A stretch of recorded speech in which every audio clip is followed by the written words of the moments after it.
असतो मा सद्गमय तमसो मा ज्योतिर्गमय मृत्योर्मा अमृतं गमय। ओम शांति शांति शांति। चलिए आगे के टॉपिक को हम डिस्कस करते हैं और वो टॉपिक है what is free body diagram. So in a free body diagram we visualize the forces with the arrow। Okay, मतलब कि किसी बॉडी पर जितने फोर्सेस लगते हैं उस फोर्सेस को एक एरो के जरिए शो किया जाता है। ओके, जिस डायरेक्शन में फोर्स लगेगा वही एरो का जो होगा ओरिएंटेशन होगा। और साथ ही साथ लेंथ बहुत इम्पॉर्टेंट है। अगर फोर्स ज़्यादा होगा तो लेंथ ऑफ द एरो, जो एरो का जो लंबाई होगा वो बड़ा होगा, और अगर फोर्स छोटा होगा तो कंपैरेटिवली उसका लेंथ जो होगा एरो का वो छोटा हम ड्रॉ करेंगे। So what is free body diagram? Free body diagram just a visualization of all forces acting on the object, okay, by the arrows. Now let's take an example। Example में हमारे पास एक क्या है, बुक रखा हुआ है, physics की book रखा है टेबल पर, और आप सोच सकते हो कितना फोर्सेस इस पर लग सकता है। एक तो लगेगा टेबल से उस बुक पर ऊपर के साइड, और दूसरा फोर्स होगा खुद का इसका वेट जो कि डाउन साइड लगेगा। ये नॉर्मल फोर्स कह सकते हैं, इसको वेट कह सकते हैं। अगर हम इसको इधर ड्रॉ करें तो हमारे कुछ इस टाइप का ये फ्री बॉडी डायग्राम मिलेगा। हम चाहे तो बुक को भी ड्रॉ कर सकते हैं, या इसके अलावा इस बुक को हम एक पॉइंट लाइक ऑब्जेक्ट की तरह ट्रीट कर सकते हैं।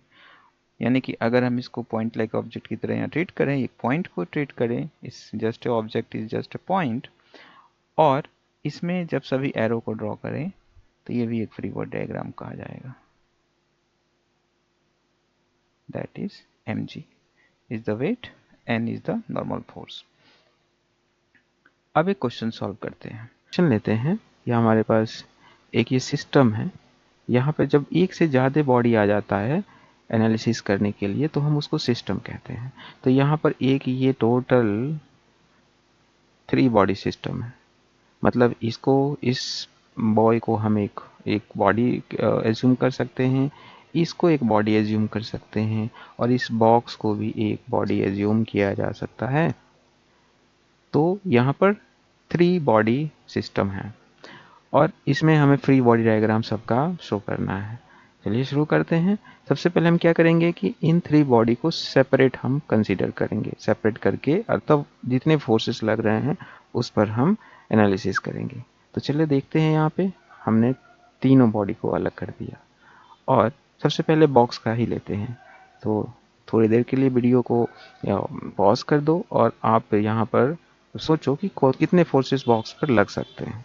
अगर मैं देखूं तो इस पर लगेंगे, एक फ्रिक्शन फोर्स लगेगा ग्राउंड के साथ, यहाँ पर टेंशन फोर्स लग रहा है ना, और इधर से ये जो राइट साइड बॉय है वो इसको पुश भी कर रहा है, इस पर नॉर्मल फोर्स भी लग रहा है, वेट भी लग रहा है। सभी को अगर हम एरो से शो करें तो कुछ इस टाइप का हमारे पास एरो बनेगा। ये टेंशन फोर्स वर्क कर रहा है, ये क्या है, कॉन्टैक्ट फोर्स लग रहा है पर्सन के साथ, राइट साइड बॉय के साथ, ये इसका डाउन साइड जो लग रहा है वेट लग रहा है, ये नॉर्मल फोर्स, ये फ्रिक्शन फोर्स, ये सभी फोर्सेस का डायरेक्शन है। तो ये इसका फ्री बॉडी डायग्राम हो गया। लेकिन जैसे मैंने बताया कि इतने बड़े बॉडी को अगर हम चाहें तो ड्रॉ कर भी सकते हैं, ना करें तो बेटर है, सिर्फ एक पॉइंट लेंगे, मान लेंगे कि ये बॉडी क्या है, जस्ट पॉइंट लाइक बॉडी है, तो उस पॉइंट से सभी एरो को हम शो कर देंगे। कैसे करेंगे, चलो करके देखते हैं। अगर हम उस पॉइंट को ले लें तो ये हमारे पास एक पॉइंट होगा, इस पॉइंट को ही एज्यूम करेंगे कि ये बॉडी हो गया, और इस पर सभी फोर्सेस का एक प्रॉपर डायरेक्शन हमने दे दिया।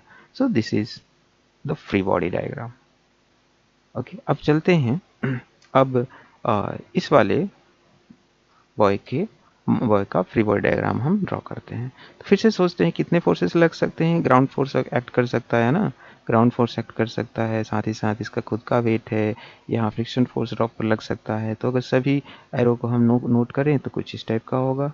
ये ग्राउंड का कॉन्टैक्ट फोर्स है ना, ये कॉन्टैक्ट फोर्स है, C1 कर सकते हैं, FC2 कर सकते हैं, इसका नेमिंग इधर जो लग रहा है वो टेंशन फोर्स लग सकता है, डाउन साइड इसका वेट वर्क करेगा, और तब हम इसको एक पॉइंट लाइक ऑब्जेक्ट की तरह ट्रीट करें, और तभी सभी एरो को जब उसी के डायरेक्शन के अकॉर्डिंग एडजस्ट करें एक सिंगल पॉइंट से, तो ये कैसा बनेगा, ये कुछ ऐसा हो जाएगा। तो ये हमारे फ्री बॉडी डायग्राम हो गया लेफ्ट साइड बॉय का। अब राइट साइड बॉय की बात करते हैं। राइट साइड बॉय पर अगर देखें तो टोटल फोर्सेस ऐसे ही हमारे पास कॉन्टैक्ट फोर्स लगेगा ग्राउंड के साथ, वेट, और फिर contact force by the box, और सबको फिर से हम एक पॉइंट पर एडजस्ट करें तो हमारा इस टाइप का बनेगा। तो ये एक फ्री बॉडी डायग्राम हो गया। तो इस तरह हम फ्री बॉडी डायग्राम ड्रॉ करते हैं। क्या करते हैं कि बॉडी पर कितने फोर्सेस लगते हैं उस पर हम पहले सोचेंगे, और सभी फोर्सेस का एक एक्यूरेट हम डायरेक्शन देंगे। ध्यान रहे, length of the arrow shows the magnitude of the force. जितना ज़्यादा एरो, लंबा एरो रहेगा, उतना बड़ा मैग्नीट्यूड उस पार्टिकुलर फोर्स का हमें वहाँ पर शो करेगा जब हम फ्री बॉडी डायग्राम ड्रॉ करेंगे तब।